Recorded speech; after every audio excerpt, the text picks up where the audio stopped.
Sa pagkakaintindi ko sa convergence, ito ay ang tulad din to ng bayanihan, pagkakaisa ng lahat ng liderato dito sa Basilan, simula sa regional governor down to barangay level.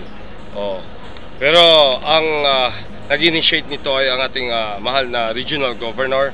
Dinala niya ang buong team ng ARM, lahat ng cabinet secretaries niya, at saka yung sa province, lahat din ng mga department heads, mga line agencies nagkakaisa para sa kabutihan or kung ano ang magagawa nila para sa munisipyo, may tutulong nila. Buong ARM, yung Convergence Health Program, lahat ng 5 provinces, hindi lang dito sa Basilan. Pero dito nagsimula sa Basilan?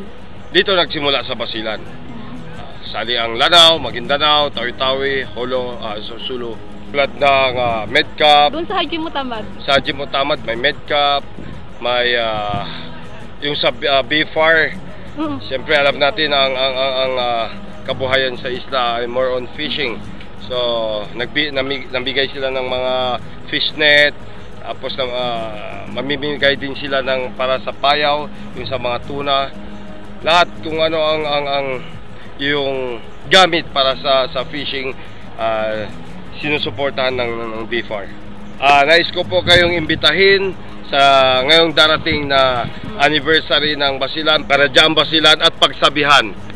Lahat kayo po ay imbitado dito sa anniversary, 39th anniversary ng Basilan Province, Karadyan Basilan. Okay.